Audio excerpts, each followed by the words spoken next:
아멘. 기도하겠습니다. 원수를 다 이기시고 다시 사신 주님을 찬양합니다. 경배합니다.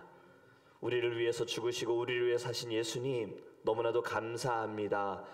오늘 주님께서 허락하신 귀한 날, 또 저희들의 첫 시간 주님 앞에 나아갈 수 있는 은혜 주셨사오니 이 시간을 통하여서 저희들의 마음이 주님께로만 향하게 하여 주시옵시고 아버지의 뜻을 깨달아 아버지를 위해 살아갈 수 있는 거룩한 날이 되게 하여 주시옵소서. 주님 말씀을 통해 깨닫는 지혜와 함께 이 세상을 이기고 다스릴 수 있는 능력도 우리에게 부어 주시옵소서. 그래요. 주님처럼 원수를 다 이기고 이 세상 가운데 오직 예수만을 증거할 수 있는 믿음의 삶을 살 수 있도록 주님, 우리 예배 가운데 성령님 역사하여 주시옵소서. 감사하며 예수 그리스도의 이름으로 기도합니다. 아멘. 오늘 우리에게 하나님의 말씀 함께 보겠습니다. 누가복음 19장 45절에서 48절 말씀입니다. 누가복음 9장 45절에서 48절 말씀입니다.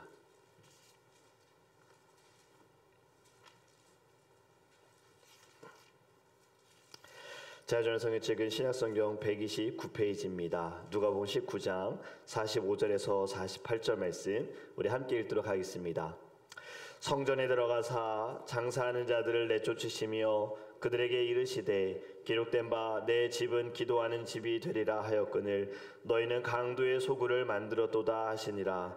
예수께서 날마다 성전에서 가르치시니 대제사장들과 서기관들과 백성의 지도자들이 그를 죽이려고 꾀하되 백성이 다 그에게 귀를 기울여 들으므로 어찌할 방도를 찾지 못하였더라. 아멘. 아멘. 할렐루야. 할렐루야. 주님께서 부활하셨습니다. 우리도 부활의 영광을 통하여 우리의 영혼도 다시 살아나기를 간절히 원합니다. 그리고 새로운 시작으로 우리 모든 삶이 주님께 맞춰지는 삶이 되기를 주님의 이름으로 축복합니다. 여러분들에게는 교회가 어떤 의미를 가지고 있습니까? 여러분은 교회가 어떻다고 생각하십니까? 개인적으로 저는 어릴 적부터 이제 교회에서 자랐지요. 교회와 사택이 나눠져 있을 때에도 주로 교회에서 많은 시간을 보냈습니다. 그리고 이제 사택이 교회 안으로 들어가서 2층에 있을 때는 뭐 늘 교회에서 자랐기 때문에 저에게는 교회는 집과 같은 곳이에요. 집처럼 느껴지는 곳이에요. 군대에 갔을 때 이제 처음으로 훈련소에 이제 들어가서 첫 주일에 종교 활동을 하지 못하겠습니다. 제가 정말 태어나서 기억하는 바로는 처음으로 교회를 못 가본 날이 딱 군대에 갔을 때였던 거예요. 그리고 한 주가 지나고 이제 그 다음 주에는 종교 활동을 할 수 있도록 허락을 해줘서 교회를 갔는데 훈련소 교회는 많은 훈련병들과 그곳에서 이미 근무하고 있는 군인들 그리고 군인 가족들이 예배를 해야 하기 때문에 교회의 규모가 좀 큽니다. 거기에 제가 문을 열고 들어가서 의자에 앉는 순간 얼마나 울었는지 몰라요. 예배 시작부터 예배 끝날 때까지 계속 울었어요.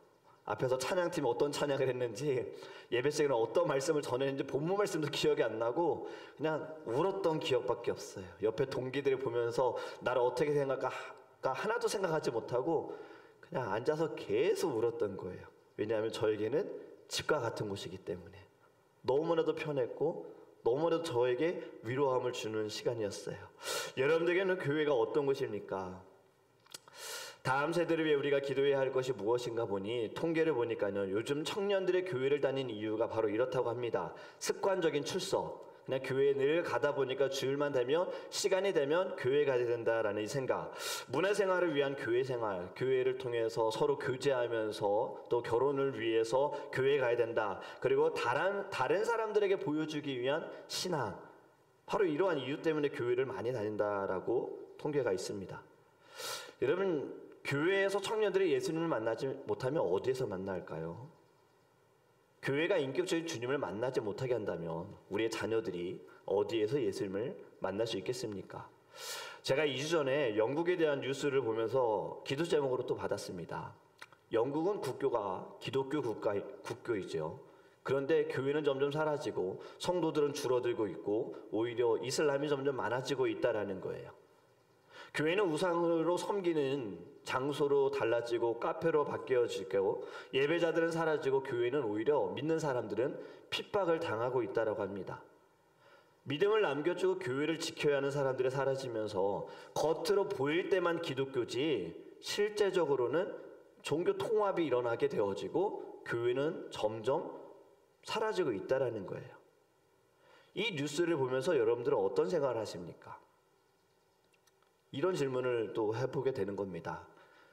오늘 말씀처럼 나는 지금 본질에 서 있는가? 나는 교회에 왜 다니고 있는가? 나에게 교회는 무엇인가?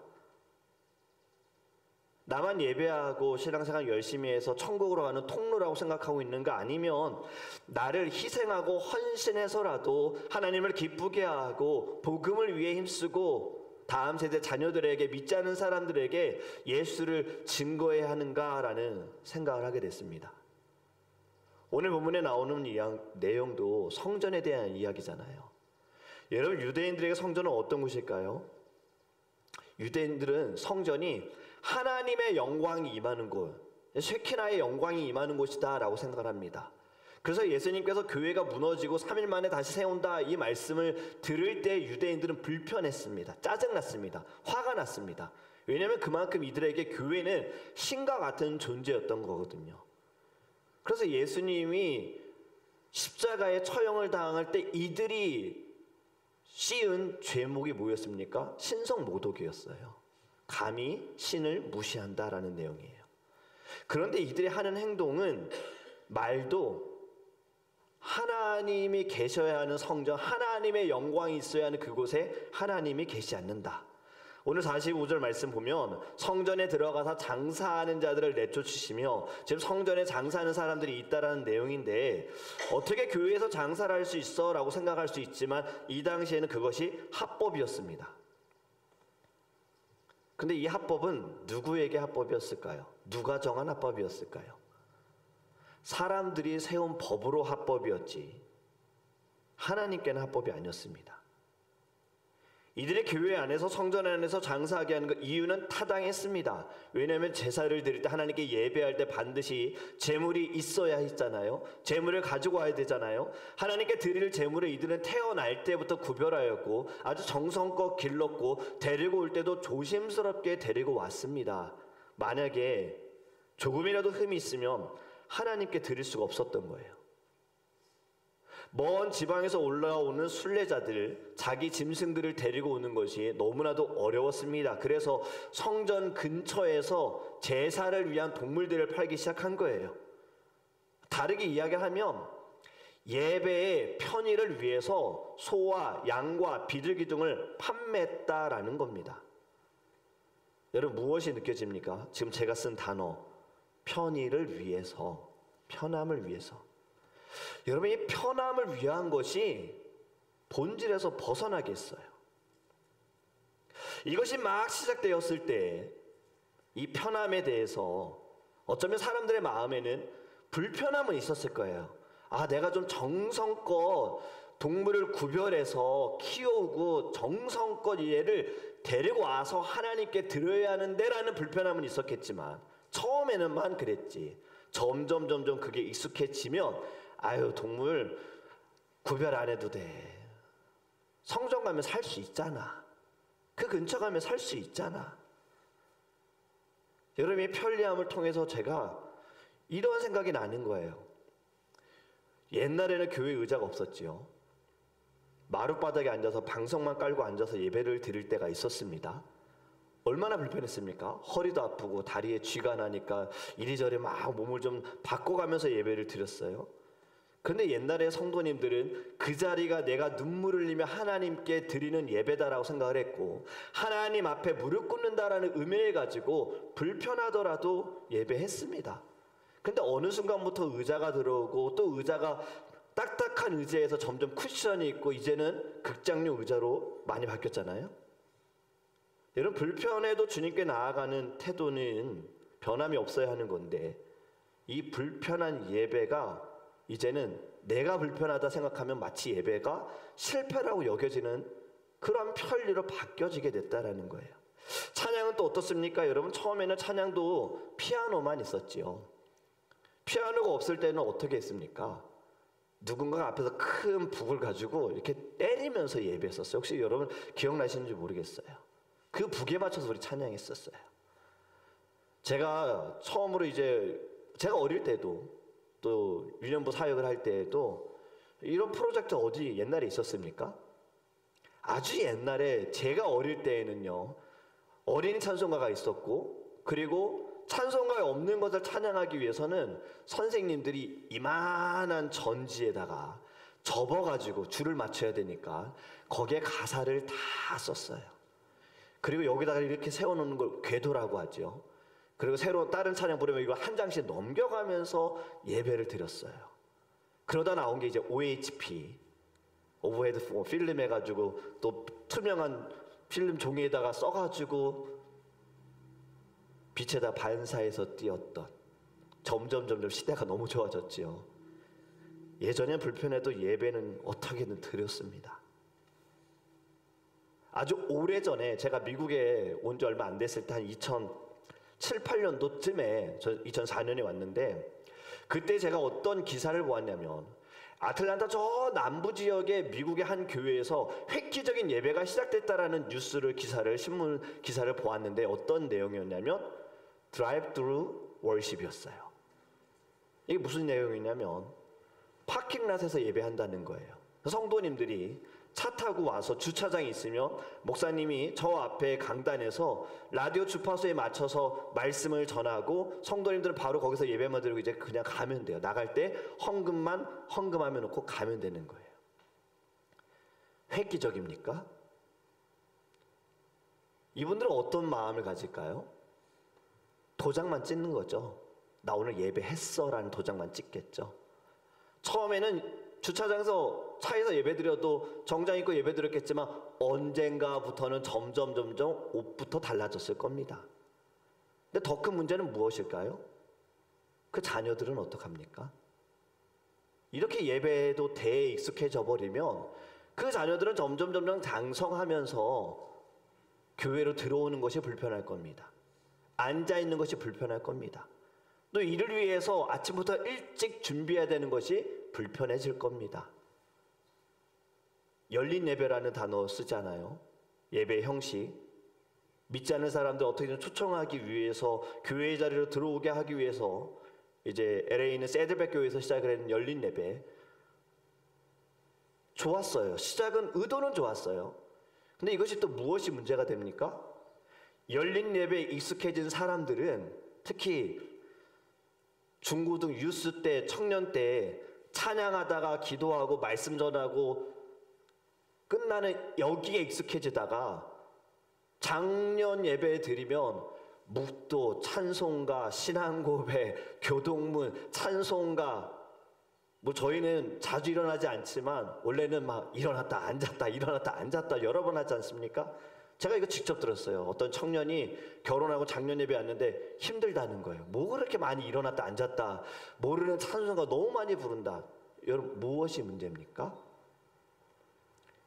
편리해지는 것이 점점 사람들을 하나님과 멀어지게 만든다라고 느껴지지 않습니까? 그런데 이것을 우리에게 좀 생각을 해봐야 됩니다. 나는 하나님께 예배하러 올 때 어떠한 마음으로 예배하고 있는가? 편안한 것에 빠져서 이익을 추구하는 모습을 보시고서 예수님께서 지금 말씀하신 것이 성전을 장사한다라고 말씀하신 거예요. 그래서 책망하면서 모든 동물들을 다 내쫓으신 겁니다. 교회는 어떻다고 말씀하십니까? 만민이 기도하는 집이다. 하나님께 예배하는 곳, 본질에서 벗어났다. 기도하며 하나님께 영광 올려드려야 하는 공간이 소음이 있고 협상이 있고 깎아달라고 돈 냄새로 가득 찼다. 여러분, 우리는 본질에서 벗어나지 않도록 항상 깨어 있어야 할 줄 믿습니다. 편안함에 익숙해지지 않도록 깨어 있어야 하는 겁니다. 예배는 편안해서는 안 돼요. 예배는 좀 불편해야 됩니다. 여러분들이 만약에 누군가에게 용서를 구한다고 한번 상상해 보세요. 누군가에게 여러분들 잘못을 했어요. 그 사람에게 용서해달라고 이야기를 해야 되는데 편안한 마음과 편안한 자세와 편안한 태도, 편안한 말투로 용서를 구한다면 그 사람 용서를 받을까요? 입장을 바꿔서 누군가 여러분들에게 용서를 지금 하는데 태도가, 말투가, 행동이 전혀 미안한 기세가 없이 너무나도 편안하게 미안해 이러면 여러분들 그 용서 받으시겠습니까? 우린 진정성 있다고 생각하지 않지요? 여러분, 예배는 하나님께 용서를 구하는 자리 아닙니까? 우리의 죄를 회개하는 자리라면 편하지 말아야죠. 불편한 마음 가지고 이 자리에 앉아서 하나님 용서해 주세요. 제가 잘못했습니다. 제가 살아가면서 너무 연약해서 아직도 제 안에 이 부족함이 있어서 죄의 습성 때문에 제가 또 죄를 지었어요. 주님 용서해 주세요. 우리 이러한 자리 아닙니까? 근데 우리의 생각이 점점 편리함에 편안함에 익숙해졌다 보니까 오늘의 예배가 나한테 어떤 축복을 주겠느냐, 어떤 은혜를 주겠느냐, 내게 어떤 만족을 주겠느냐, 여러분 이것이 결국 예배의 실패자가 되는 거 아닐까요? 여러분, 예배를 편하게 드리는 사람들은 본질을 잊어버린 경우들이 많습니다. 예배를 너무 편하게 드리기 때문에 예배에서 벌어지는 실수를 아주 큰 잘못으로 여기고요, 다른 사람들의 말하는 것들이 눈에 다 들어오는 거예요. 불편하게 예배 드리는 사람들은요 절대 그렇지 못합니다. 이 불편함, 나 너무나도 하나님 예배하고 싶은데 건강 때문에 예배하지 못하던 분들이 이 자리에 와서 예배할 때 뭐 실수하고 누가 잘못하는 것 때문에 예배 방해되지 않을걸요? 제가 훈련소에서 막 울었던 그 마음처럼 오직 하나님만 보일 겁니다. 그리고 이렇게 생각하겠죠. 주님 너무 감사합니다. 이것도 감사합니다.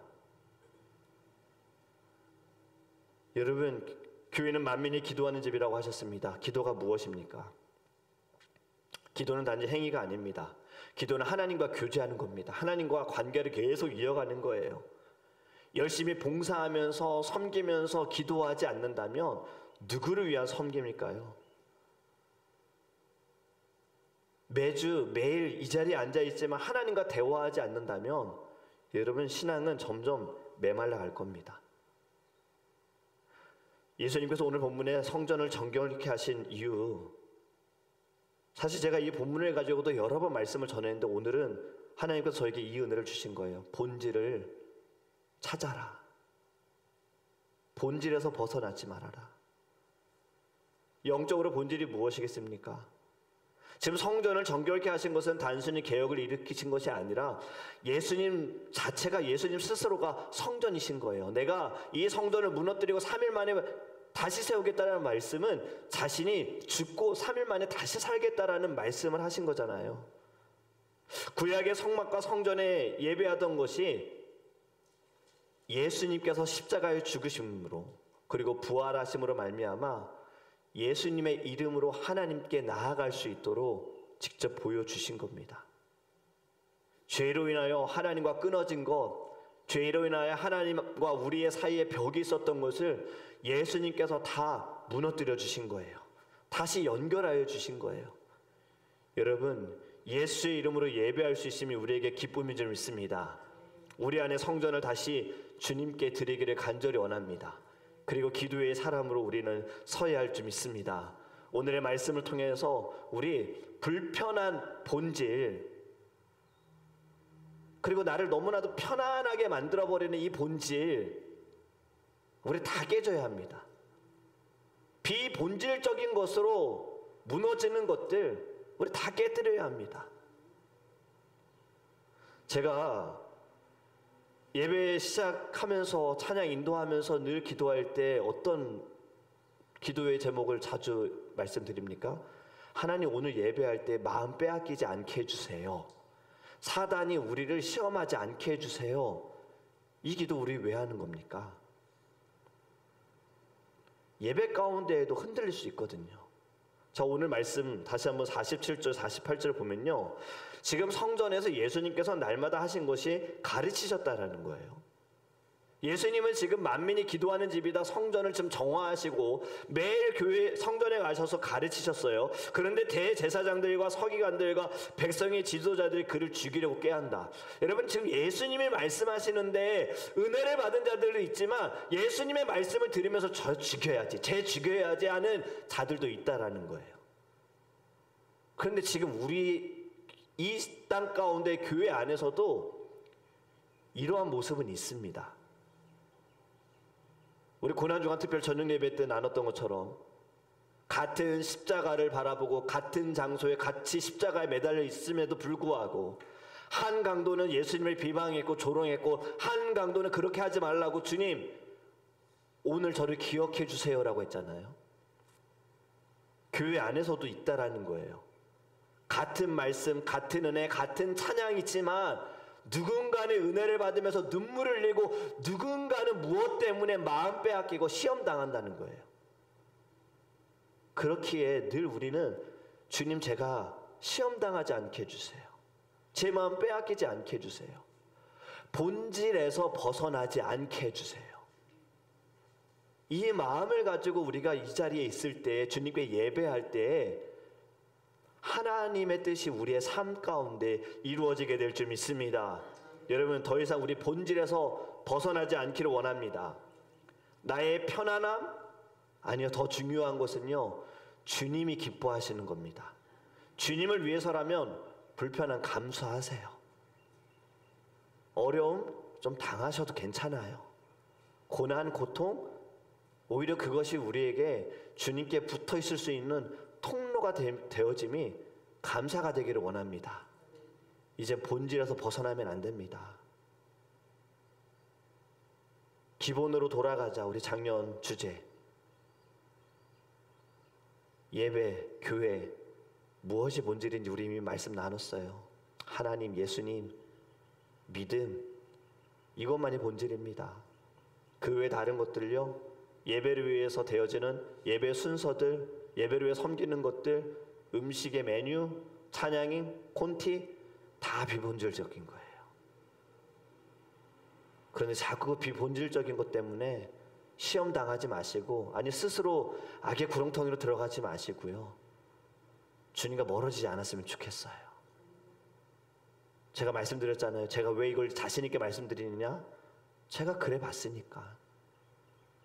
열심으로 주를 위해 헌신하고 사역하다 보니까 본질은 잊어버리고 하나님이 무엇을 기뻐하시는지, 이것이 하나님을 위한 것인지는 모르고, 이것을 위해 함께 수고하고 섬기는 영혼들은 돌보지 않고 결과, 칭찬, 열매, 이것만 생각하다 보니 때로는 내 말이, 내 행함이 누군가를 아프게 했다는 것도 생각하지 못했다라는 그것을 이제서야 깨달은 거잖아요. 그래서 제가 자신 있게 말씀드리는 거예요.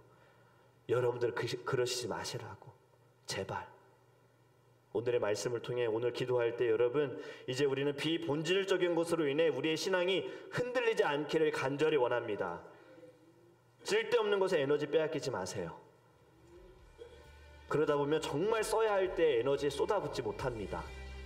사단과 싸워야 할 때, 영혼들을 구할 때 그때 에너지 못 써요. 이미 다른 곳에 너무 낭비해버렸기 때문에. 하나님께 예배할 때, 기도할 때 간절하게 나아가지 못해요. 이미 힘을 다른 곳에 다 빼버렸기 때문에. 이제 우리 그러지 않았으면 좋겠어요. 여러분, 하나님만이 우리의 중심이 되기를 간절히 원합니다. 우리 이 시간에 기도할 때, 주님, 그동안 제가 이 성전에서 장사하는 사람들과 다를 바가 없었습니다. 만민이 기도하는지, 사랑이 있어야 하는 곳, 예수만 있어야 하는 곳을 제가 더럽혔습니다. 주님 용서하여 주시옵소서. 이제 더 이상 비본질적인 곳에 내 마음 빼앗기지 않게 하시고, 영적인 에너지 낭비하지 않게 하시고, 복음을 위하여, 주를 위하여, 영혼들을 위하여 힘쓰는